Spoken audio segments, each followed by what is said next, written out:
is the first week of LCS Summer Split, the first day here right now with Bjergsen from Team Liquid after a perfect game against Immortals. Coverage brought to you by Alienware.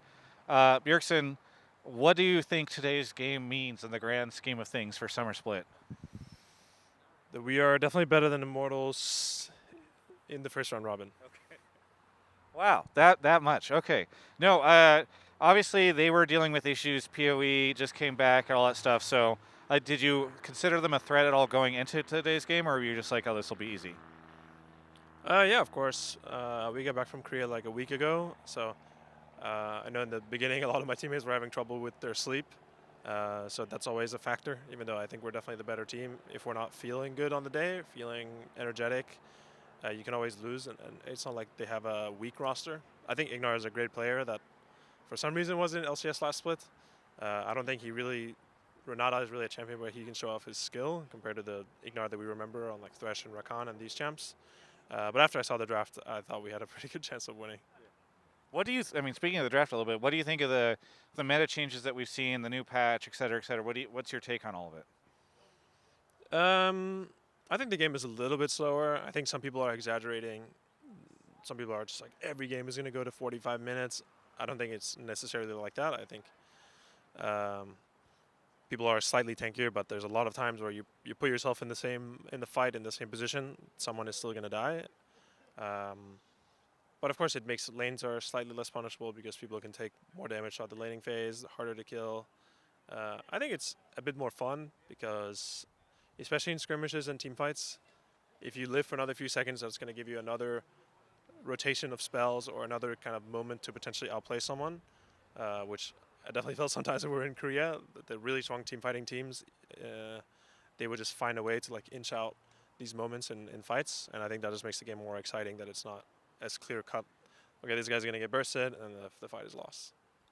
Historically, people have claimed that Team Liquid is like that type of scale to late game and then just win a couple team fights, win the game type team. I don't know if you still feel like that's the way, obviously your first year on the team, but I don't know if you feel like that's how Team Liquid is now, and if so, does this patch favor you guys, even if it's only slowing it down a bit? I think that just became how we played last split because we weren't playing well and we weren't really clicking and we weren't seeing the game in the same way, which is something that you really need to do if you want to play fast and you want to play aggressive, because you just need to know what to do at what time. If you're a little bit less sure, then people end up just farming and the game becomes slow and you play around team fights. But that's something I think we've really been working to change, and Hansama has become a bigger voice this summer split. And he's a guy that just really wants to get in people's faces and fight and kill them, which I love. So I hope that's a trend that continues. Was that the major thing you guys were working on in Korea, is like shoring up those, I guess you said you guys weren't on the same page. So is that mostly what you guys were focused on while you were in Korea? Yeah, we had meetings after the last split, and pretty much everyone was unhappy with how slowly we close out games and our ability to close out games, and how we weren't in sync playing aggressive, especially in the mid game. So we're all on the same page about what the problem was, and then we worked on tackling it in Korea, and I think we made a lot of improvements. Other than that, did you have a chance to break or reset at all during this off season? Because I know it's oftentimes the thing people talk about is the schedule and all that type of stuff. So between spring and summer, even with the trip to Korea, did you have a chance to kind of like reset? Sort of, yeah. I was looking forward to my off season, then I ended up getting sick, so I was out of commission for like, we probably had like 2 weeks off, and then I was out of commission for 1 week. Okay. I did take a trip to Sequoia National Park with a friend of mine and hiked like 30 miles out there. No internet. We're out there in a cabin in the woods for 2.5 days, and I really enjoyed that. That was a good. Oh, I thought you were gonna step into my interview, Andre. And it was a good reset for me. Okay. Andre floating around the interview, making sure you don't say anything bad. Yeah. What was he in Korea with you? He was in Korea with me, yeah, and he couldn't tolerate any of the spicy food. It was hilarious. Really? He can't take any spice in his life? You think such a big macho-looking guy wouldn't start screaming and crying like a little girl when he eats? Oh my God. When he eats a little bit of the noodles are slightly spicy and it's really. Is it? That's right. He would power through. He would still make it happen. Yeah. Does that? He says his hunger would force it. Did that lower your ability to respect him as a coach, seeing him be so vulnerable and emotional in those moments? I don't want to comment on that right now. That's fair. Do you know? I only said good things before you stepped behind the camera. Have you? Have you? By the way, have you ever played Magic? Not really, no. Damien Estrada's starting to put together Magic the Gathering events. you guys. Yes. I saw you at the. You saw me. I didn't see you. I saw Andre, but you were sneaking around in the back, I guess. Yeah, you guys seem busy. He's doing it now on Sundays after LCS, and so Andre wants to participate, but he's made a bunch of excuses for why he can't. He says you guys have a team dinner that he has to go to. Yeah, we have a team dinner that day. Interesting. Every single week. Interesting. Okay, I see. He seemed so interested in it earlier. Hey, one quick. Oh, poker? No. One quick thing I wanted to talk about. I know you hate it when I bring them up, but I have to. I was talking to Spica earlier today. I did an interview with him, and he was very upset that people had power ranked TSM at 7th or maybe even 9th place. And I think he said that Mark Z should lose his job because he placed them 7th. And then he said, well, if we don't place top 5, then he thinks he should lose his job. So I just really quickly, because you know him, because you know TSM, where would you power rank them? Where do you think they're going to end up at the end of the split? I think they're definitely going to be in playoffs. Okay. That's 8. Top 8 is playoffs for really? Summer. Yes. Oh, I thought it was top 6. Yeah. So I think they're going to be top 5. Okay.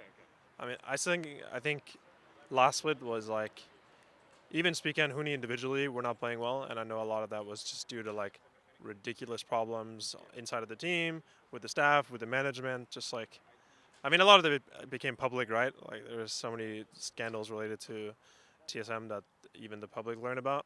But I think I've heard that things have improved, and I think they made good decisions in terms of the roster as well, bringing in Maple, who I played against a lot throughout my career, and he's a really solid player. So I don't really remember all the teams that are in the LCS, but I think they'll definitely be top 5. There's 10 of them, nine others, including if not including yourself. Yeah.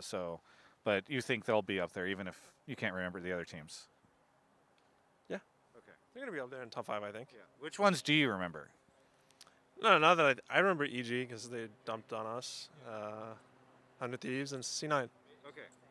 And then TSM? And TSM, yeah. Okay. And then you guys. And then us. Okay, so you remember there's like Fugitive Gaming is also a team. Fugitive Gaming, also a team. So you remember 6 of the 11 teams in the LCS. Yeah, I remember the others too. Okay, great. All right, fantastic. Good. I guess last question: do you think Mark Z should be fired for placing TSM power ranked at 7th? They're not top 5, I guess. They could put him on parole. Okay. Just keep their eyes on him. Okay, good. See if he does anything else that's suspicious.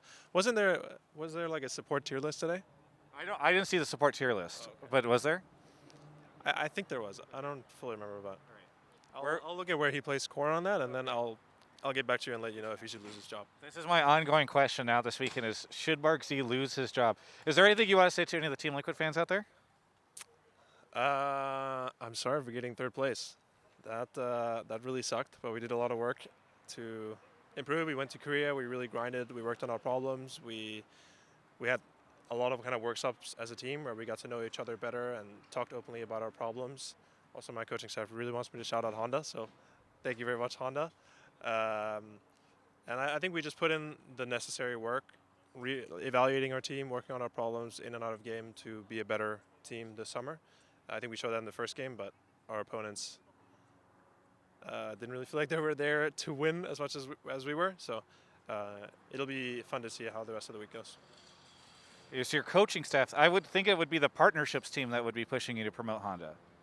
I'm sure they would love that too. It's a universal thing at Team Liquid. I mean, we have only had perfect games so far since becoming Team Liquid Honda. Okay, fantastic. Well, congratulations on the. This is food for thought. Yeah, food for thought. I don't think you want to tie your record too much to that sponsorship, because if things start to go bad, then, that's bad for the partnership. The partnership transcends the record. Things are not going to go bad. Oh. Yeah. Okay. Thank you for the clip. If anything goes bad, we know where to find this. Okay, thank you so much, Bjergsen, for the interview. For everyone else, you can check out the rest of my coverage of all things LCS right here on my YouTube channel. Thanks so much for watching that interview. It is so great to be back here at the LCS for Summer Split, and I couldn't do it without you, really. You guys watch the videos, and then if you didn't watch the videos, I would not be able to be here. And I also wouldn't be able to be here without Alienware, because you guys watch the videos, and then Alienware sees that you watch the videos, and then I put the logo on the video, and then they know that you've seen the video. So anyway, thank you so much to Alienware, and thank you to you for making summer possible.